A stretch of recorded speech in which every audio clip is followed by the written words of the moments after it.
asalaamaaleykum mbokku internet yi ñu ngi leen di nuyu di leen jaajëfal ci seen kóolute ci seen confiance bi ngeen renouveler ci 5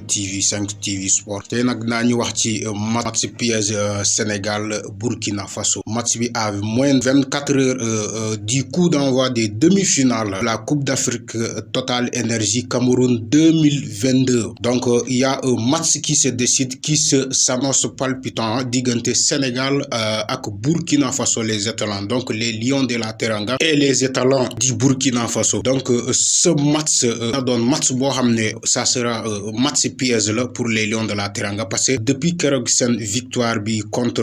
la Guinée équatoriale ay kaddu ñuy commencé djub di nan le Sénégal il est favori, oui il est favori, il est un sérieux prétendant pour le titre alors que il y a 2-3 matchs bien avant si ginaaw dañ doon ŋaññi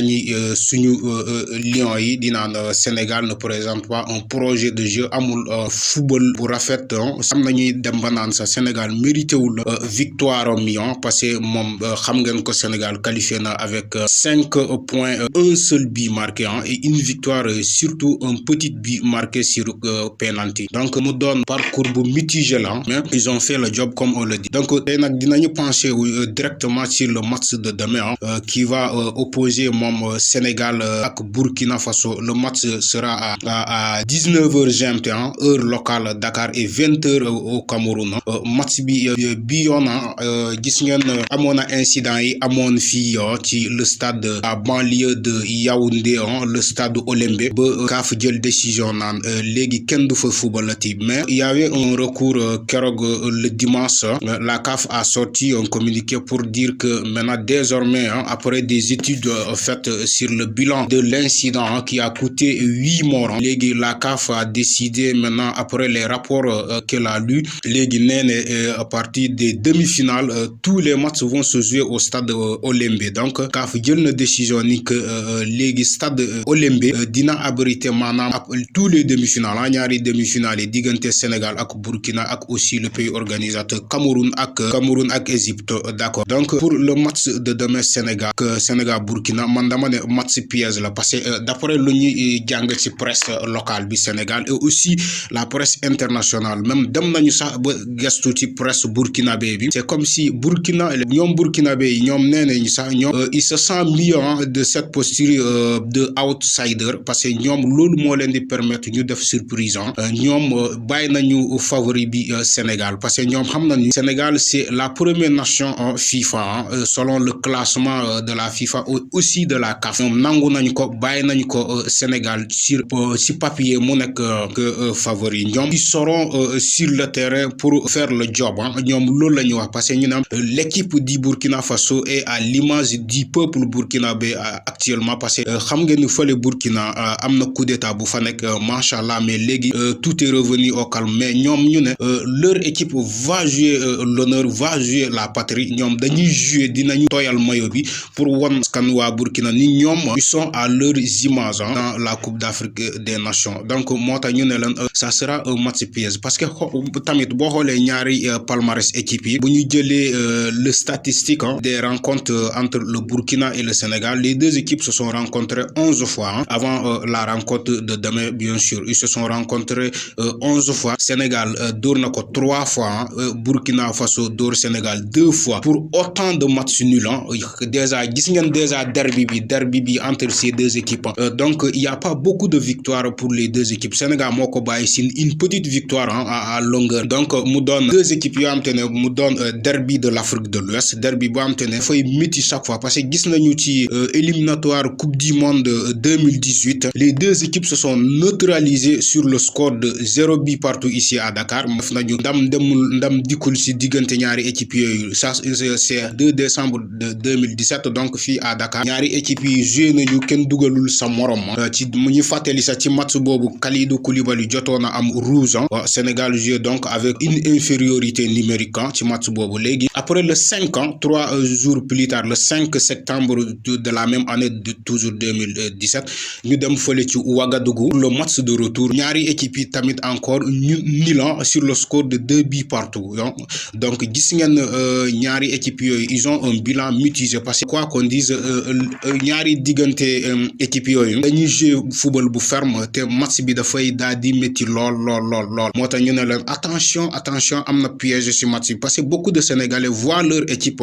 déjà en finale alors que tel n'est pas le cas da ngeen war a présenter Burkina comme un adversaire très sérieux parce que donte aussi Burkina Faso dafa wane boppam ba egsi fii ci dernier carré d'as bi donc c'est une équipe à méfier bu ñu leen ne c'est une équipe à méfier kon ngeen war a gëm loolu parce que Burkina Faso aussi a éliminé des adversaires aussi coriaces avant mu ñëw fii avant mu ñëw ba fii ci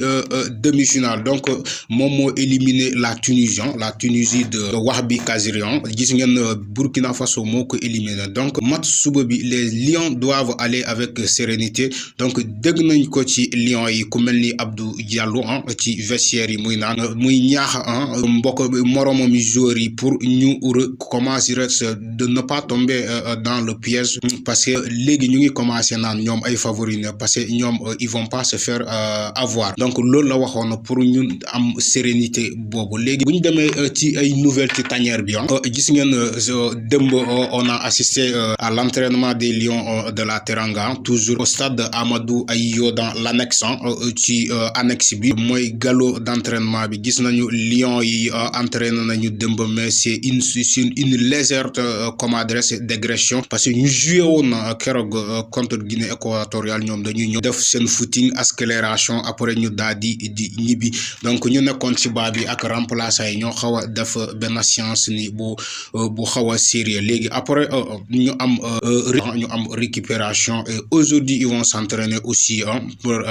la dernière séance d'avant-match donc ci ci tanière bi def nañu aussi mooy test PCR yi pour xam kan moo covidul donc machallah alhamdulillahi rabbil alamin Sénégal tous les jours le test PCR de tous les joueurs du Sénégal sont revenus négatifs que même chose aussi pour les joueurs burkinabés donc fii moom amul lu ñuy laam-laame amul lu ñuy wax ci PCR yi donc la vérité sera dans le terrain comme li ñu koy waxee léegi dañuy xaar match boobu avec fermeté pour xool ban xar kanam la gaynde yi di andiwaat ci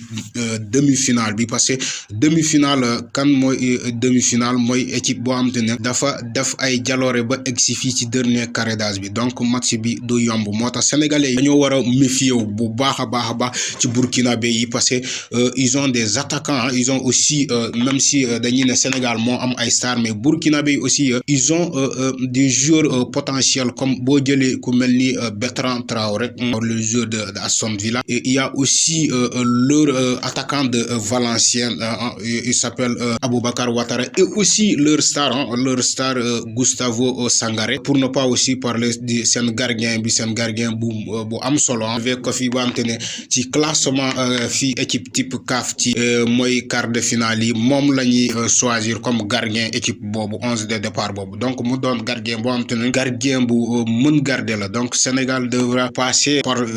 si kawam mu jaar si kawam pour mën a dóor équipe boobu donc quoi qu'on dise Burkina Faso équipe boo am te ne dafa solide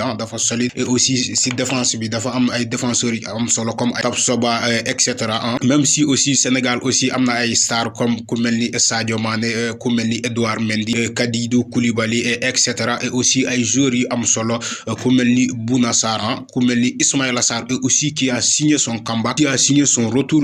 boo am te ne un retour gagnant la daf ñu fay parce que dafa ñëw dugg deuxième mi-temps mu dugal bi moom ak Cheikhou Kouyaté les deux retours qui nous font absolument du bien donc dañoo ñëw deuxième mi-temps bi ñu dugal ñoom ñaar donc mu doon na am te ne ay atout